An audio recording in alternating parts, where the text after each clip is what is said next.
I'm Melissa Shanahan, and this is the Velocity Work Podcast, episode number 6.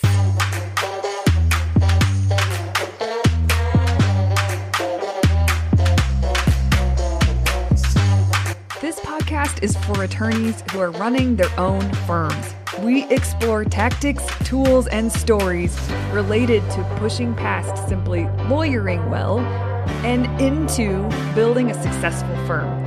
Working in your firm and working on your business are two very different things. This podcast focuses on the latter. Hello, what is up? Really excited to talk to you guys today. I think the topic is one that needs to be said to many people, myself included at one point in my life. So I'm excited to share that with you today. We'll get into that in just a little bit.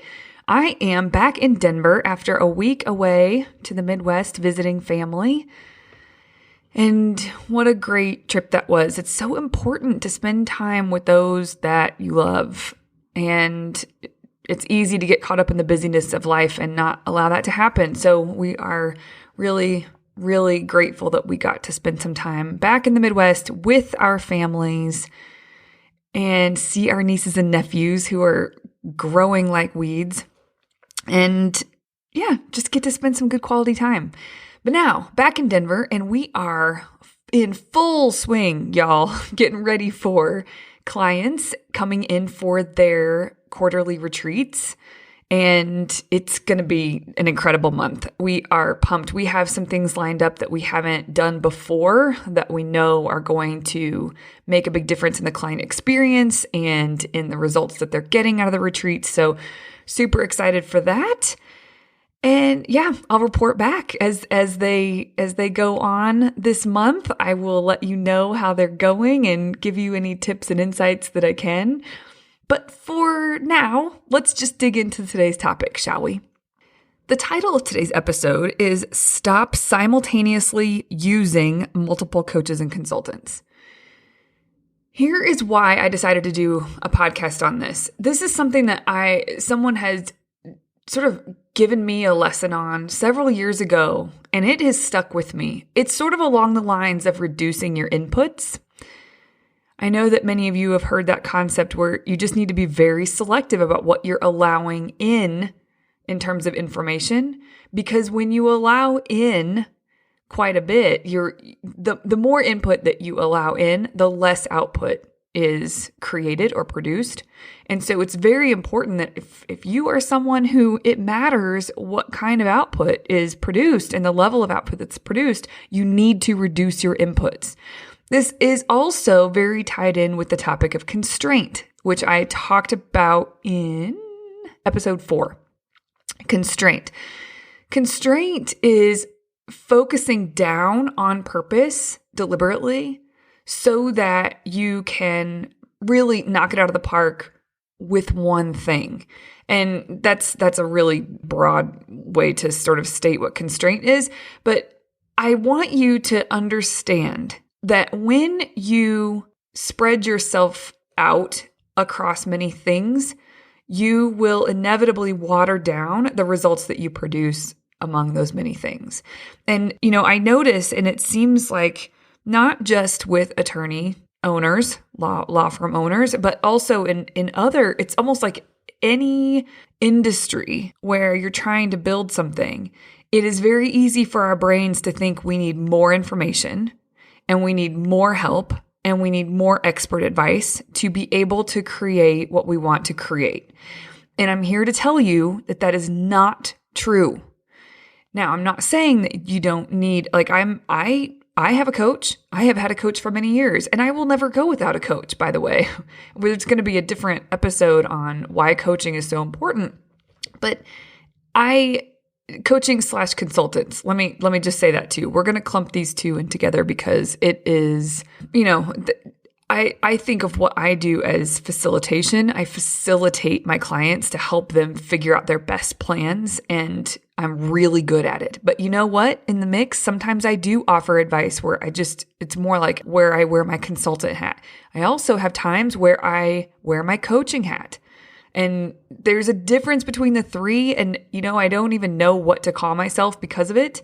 but it is important to have a partnership with whatever you're choosing to move towards or the thing that you want to create. I wholeheartedly believe that a partnership that will hold you to a really high standard and provide accountability, and not just so that you're accountable to someone else, so that you can learn how to be accountable to yourself. That's really important. So I want to start out by saying, I think that having a partnership of some kind is very important. But what I think is detrimental, and what I know, I witness it and I know for myself to be true, is when you use multiple coaches, consultants, whatever, at once. And that can even be in the form of a program, by the way. So it's not even that you're working one-on-one with more than one person. It's that you bought this program, and you're hiring this consultant, and you're paying this coach. It's when it starts to add up that you don't ever follow through fully with anything that you're just paid for. And you dabble here and there. It's like you cherry pick, right? And I know that it seems like, well, yeah, I do cherry pick. I think the things that resonate with me, I take those and I throw the rest out the window. I get that.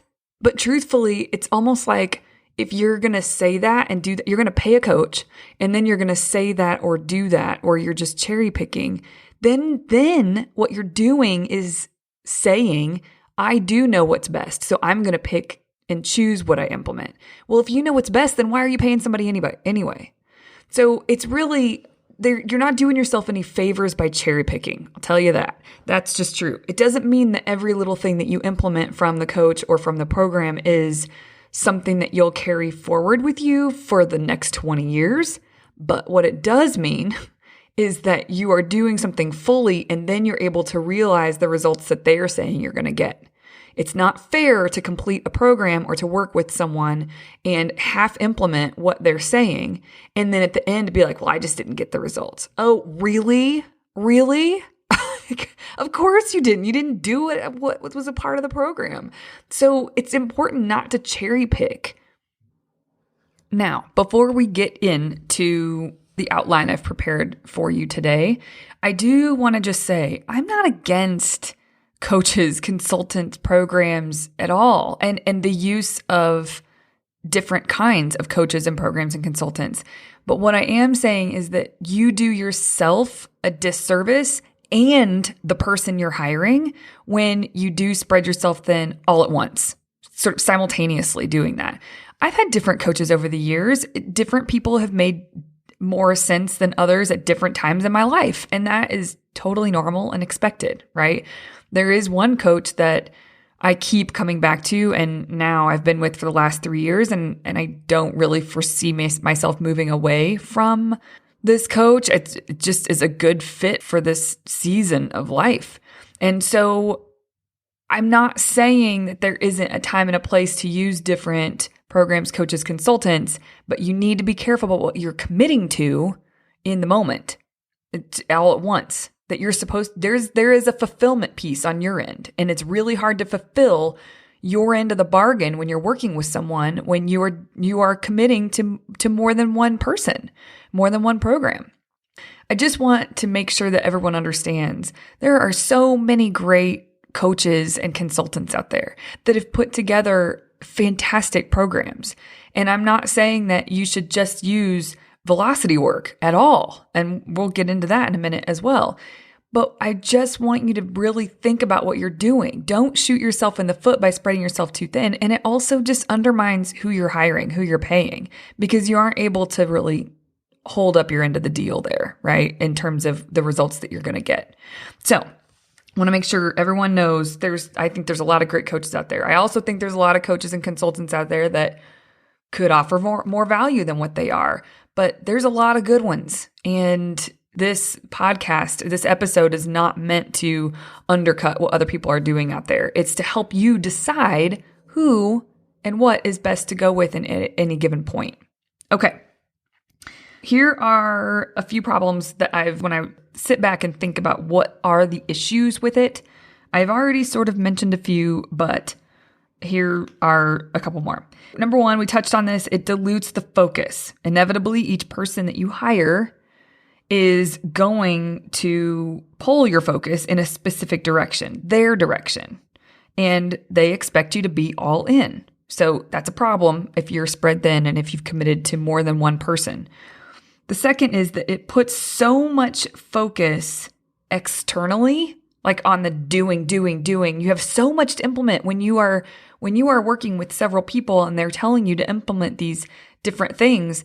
Well, okay, that's a lot of doing. And there's very little room left to make sure that you internally are shifting in the way you need to shift in order to execute on these things in a sustainable way. I don't think people like talking about this because it's easy to feel so vague, like this topic of doing the internal work. But I am telling you, if you don't give yourself the space and the bandwidth to actually self-reflect on how you need to shift, how you need to step up, how you need to change your behavior at work, how you need to lead differently, how you need to be more accountable to yourself, all of those, that's internal work. And that is an important piece of any type of implementation that you're doing when you are pushing out into the world. You've got to also have that part of it where you are evolving as well. You're not just crushing a task list. That tends to get thrown out the window when you are spread thin and executing so much, there's no room left for examining things internally. Okay, and then lastly, one of the problems that I have with this is that how expensive it gets. Not only all the fees that you're paying out to each person or each program are expensive, they add up, right? And if they're a solid coach or consultant, they're probably charging you a pretty penny because they're valuable and they're offering a lot of value. Not only does that get expensive really quickly in that way, but it's also, as we've touched on, it's inefficient because you are watering things down. You're diluting things because you can't possibly implement across the board for each of these coaches and or programs fully, and the results aren't as sustainable, which I just touched on in the point previously. And so it's inefficient. And so not only are you just spending a lot of money, you're also lighting money on fire because your time is valuable. And if you aren't actually knocking it out of the park and really going all in with something, then you're diluting your efforts, and that's expensive. So keep that in mind. I think sometimes it feels like the more we throw at something, the more money we throw at a problem, the quicker and the better the results are going to be. And that's not necessarily true. That brings us to a good segue to the next few things I wanted to say. I wanted to cover why people actually do this, why they do tend to hire several people or more than one person at once. And they do think that more is better. And that's just rarely true in regards to achieving a specific result. Another reason that people decide to hire multiple people at once is because it generally creates and perpetuates a sense of being busy. It allows you to feel productive because you're busy. Well, busy and productive are not the same things. They rarely go hand in hand. The busier you are, quote unquote, usually the less productive you are. The more intentional with your time and strategic you are, the more productive you are. That's the truth. So you feel like you're covering more ground with more experts, but it's just not that way. It's easier to do this. It's easier to sort of sign up for this, like cover more ground with more experts and be busy implementing towards the things that you want. It's easier to do that, but it actually is less productive. So when you constrain to an option and you go all in, the results are deeper and they will hold over time. Lastly, I'll say here why people tend to do this to themselves is because they fall prey to marketing. And that sounds really bad. If you have a business, you're in the business of marketing, right? And marketing is an important piece.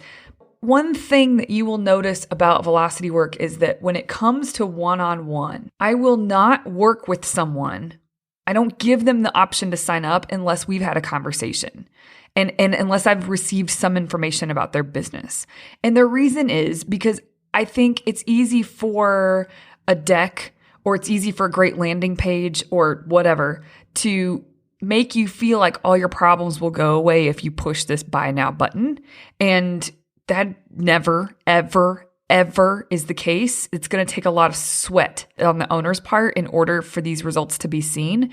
Therefore, I don't want someone to feel like, oh my gosh, yes, this is exactly what I need and push buy now. And then they get into it and they don't have what it takes. They aren't serious. They aren't ready to focus and constrain down and really give it their all. And so they're not going to get the results that way. And I know that. So I don't allow one-on-one work to be done unless I've talked to the person and just kind of get a feel for them, let them get a feel for me, and make sure that we're on the same page here. This is a journey. This is strategic planning with heavy emphasis on execution and accountability. And if it's not going to be a strong partnership, then we shouldn't even do it, right? Now, we are developing some self-study courses and things like that in programs. And so that's why I sort of have been including the word program earlier, because it's the same thing though. Even though it's self-study, so they're going to be less expensive, it doesn't mean that there is any less effort on your part. So it's still going to spread you thin if you've signed up for a few programs and or a coach. It is just as important that you show up fully for that program if you want to see the results that seemed really shiny and great on the marketing page. Marketing is a thing. I've done this before too, where you see something and you're like, oh my gosh, yes, where do I sign up? And that's awesome. That means the marketing is really great.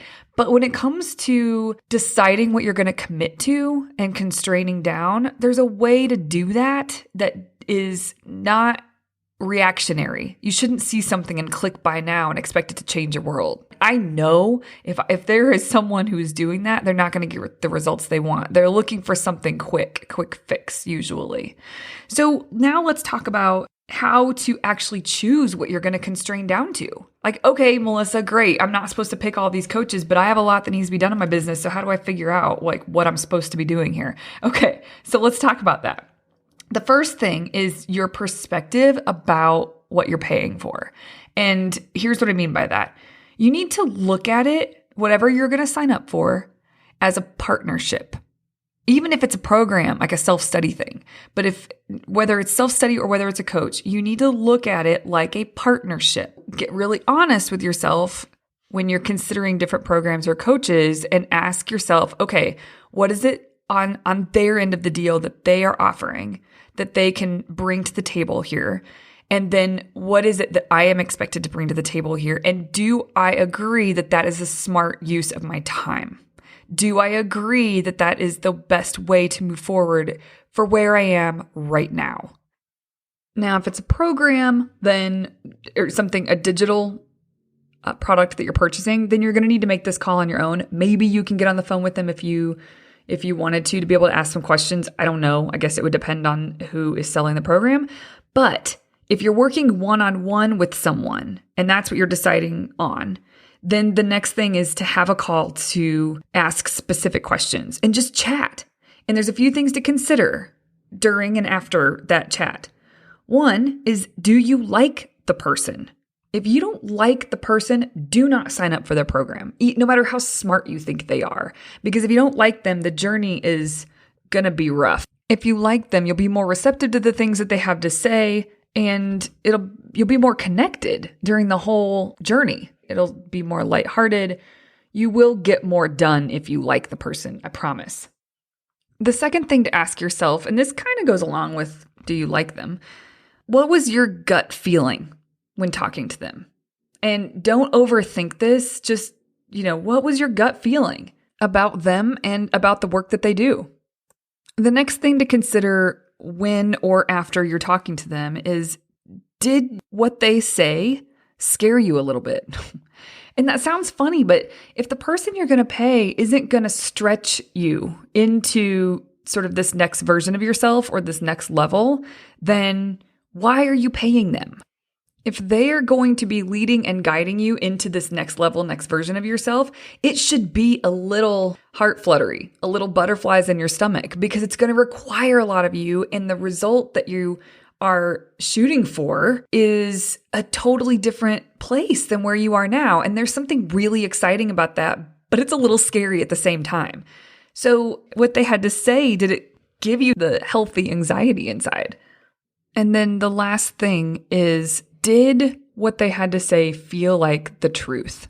Did it feel like, and when I say the truth, I don't mean that they know the truth for you and for your business. No one can know that for you and for your business specifically. Truth tends to feel really grounding. right? And so when you hear someone and you feel like, oh my gosh, like what they're speaking is the truth, it usually is because it's based on facts and not feelings.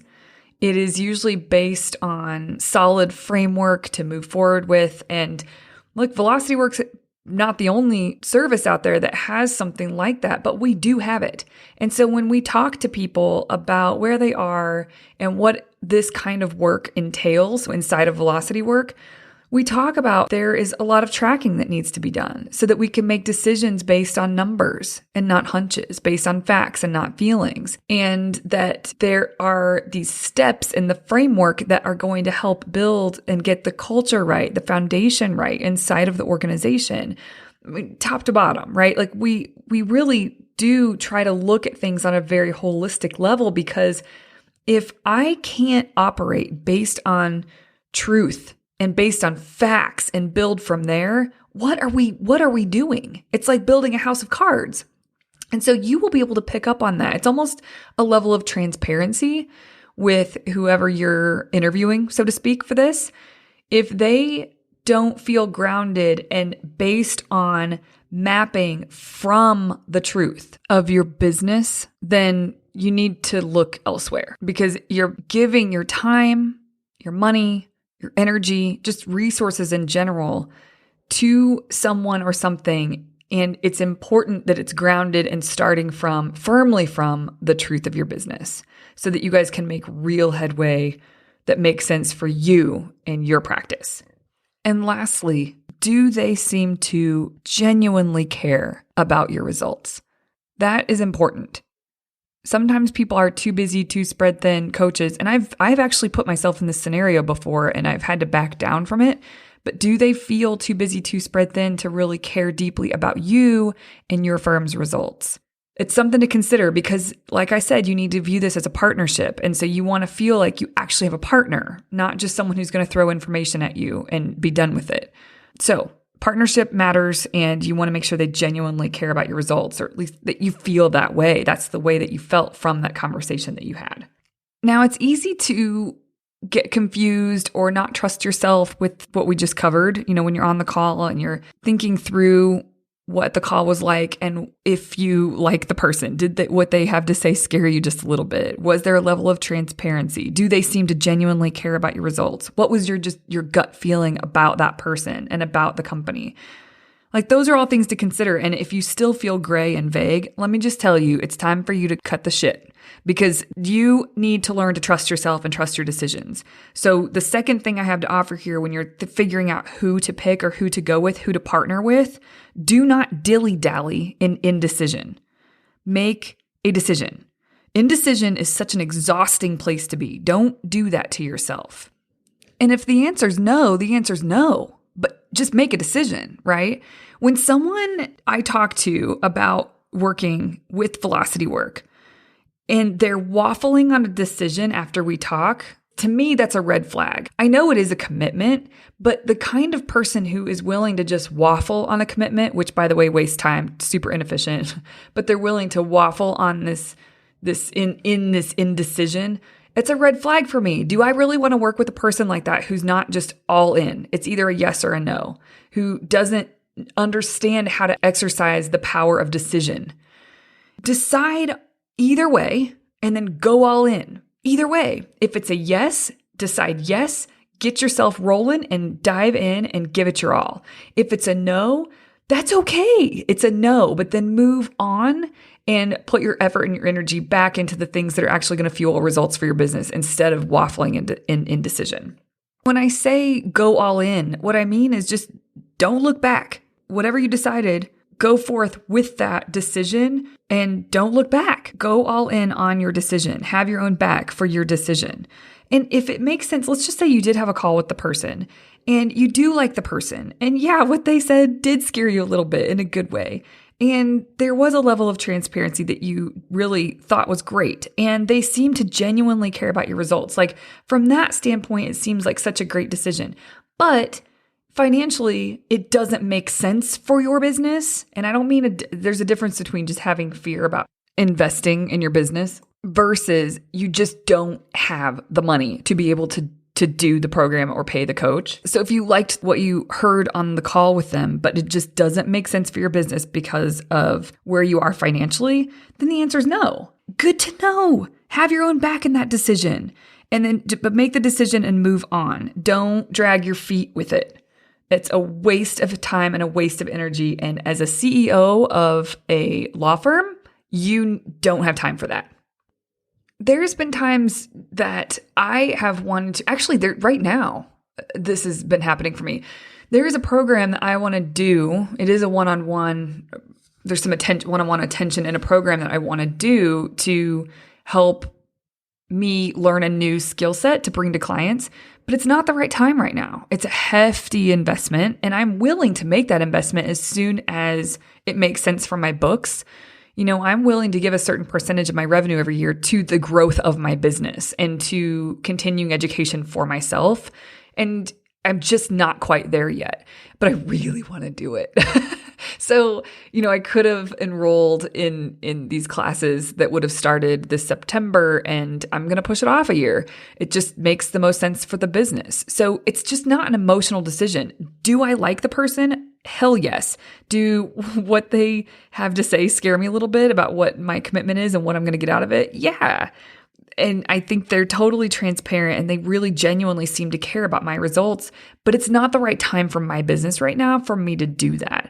And so, okay, good to know. So I've shelved that. I know that next year it is something I want to do. And, price is probably going to go up. Next year, I'm probably going to pay more than I would have this year. But my business will be able to handle that. And I know it. And so there is an emotion involved. It's just like, okay, great. And so I told them, yes, I know I want to do this. I'm going to need to wait until the next enrollment, and I'll see you guys then.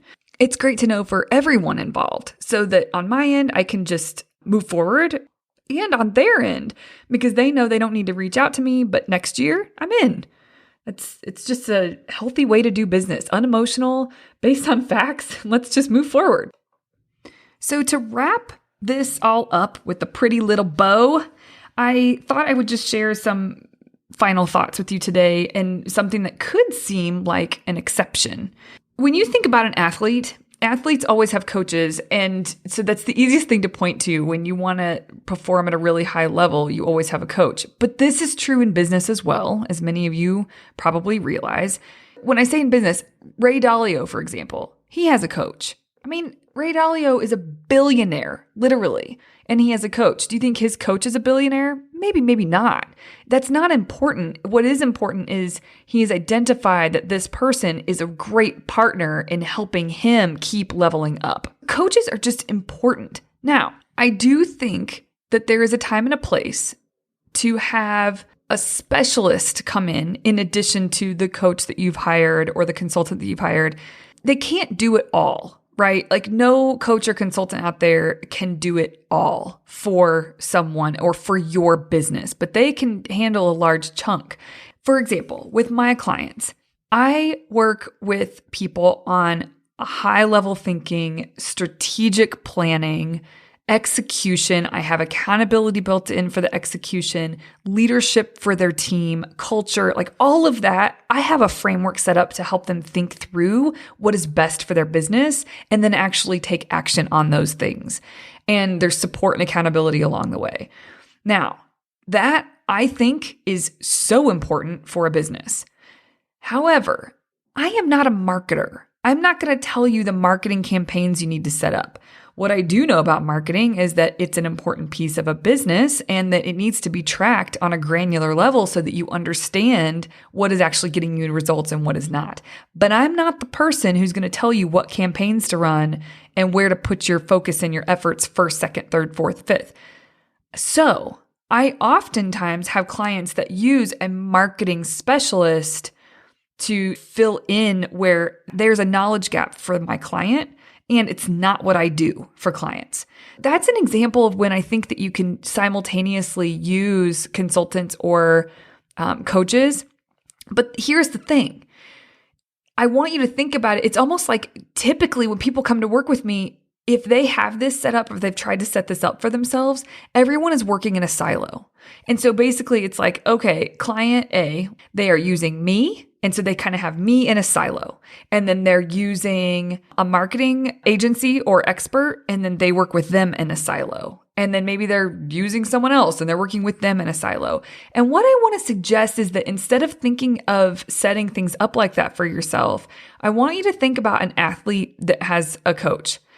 Sometimes they will have a coach for a very specific thing. So they have a coach, generally speaking, but then they might also have a strength and conditioning coach. This team is pulled together for the athlete. And I want you to think about when you are designing the support system for your business, you can pull people together for the sake of your business. It's almost like having a mini board, but it's you are assembling a team for the growth of your business. Here's the thing. You can't just go out, let's just say someone was going to come and hire Velocity Work, and then they're also going to hire another business coach, general business coach, because we are absolutely going to overlap. So that's not a good fit, right? So instead, you should hire someone for the strategic planning and for the execution and for the general journey. And then you could also hire maybe a marketing specialist, and we can all sort of be on the same page. If a client wants to bring their marketing specialist to our retreats, by all means, bring that person to the retreats, because the more inclusive you can have the people who are working with you or partnering with you, the better outcomes you are going to get as the client. Now, not everybody's open to this. Some marketing specialists are like, no, I'm not going to a retreat of your other business coach or whatever. And then that's really telling. Is that a true partnership or not? You want to have the people who are open to the best results for you on your team. And so I would just say you cannot go wrong by starting with one coach, one specific coach. And if they aren't fulfilling every need, or if the conversation comes up where you need strategy in an area that they aren't providing strategy, then you can go actually seek that out specifically and make sure that you think it's going to be a cohesive fit for your practice and for your firm. The two, sticking with the marketing example, the marketing expert, and then also the coach that you have. When I say constrain down, there's so many people that I witness that come to me and they are using another business coach. And then they also want to sign up for Velocity Work. And they also have a marketer that they're using. And that might be fine. But is there anyone overlapping? Because if there is, you got to cut one out. And then the other thing to consider is, can these people be on the same page and work together in some way? Like, how can we make this make sense, the most sense for the client? Truthfully, when I'm working with someone, I care so deeply about their results, and I'm not willing to spend a bunch of extra time on the client other than what I've already committed to doing. But there's ways we can incorporate the other members of their quote unquote, their team, their mini board. There's ways that we can make sure that they're a part of the conversation. And I think that's a healthier way to look at it than just working with consultants or coaches in silos. That doesn't give you your best result. And then no one really understands what the other person has been asking of you. And so it just gets messy. That's my stance on that. There is a little gray area here, but not really. If you have overlapping opinions coming at you, you need to sort that out. A couple of my clients are a part of a mastermind group that gets together every so often, and they sort of are in the hot seat for a bit, and they're there to bring an issue that they want discussed and ideas around how, like, solutions for that issue that they're bringing to the table. I actually think that can work really well, at least for my clients. With the work that they're doing with me, I don't think that a mastermind is detrimental. I don't think that it's overlapping or overtaking anything. Just be cautious. If you're receiving too much input, then it's gonna negatively affect your output rate. I hope this was helpful to get you to think about where maybe you're sabotaging things because you're spreading yourself too thin and committing to too many programs or coaches or consultants. And too many, oftentimes, two is too many. So see where you can really constrain down and commit fully to something instead of committing across the board. and it will help reduce your expenses. It will help your growth rate. It will create efficiency, and it will get you the results that you want faster.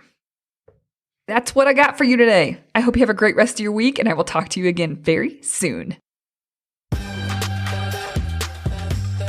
Thanks so much for listening to the Velocity Work Podcast. If you've enjoyed this podcast and you run your own law firm, you have to come see if the Velocity Work client experience is for you. Head over to hello.velocitywork.com to set up a free call. We can learn more about one another, answer any questions we may have for one another, and determine if the Velocity Work client experience is a right fit. I hope to connect with you soon. Show notes from this episode can be found at velocitywork.com/podcast.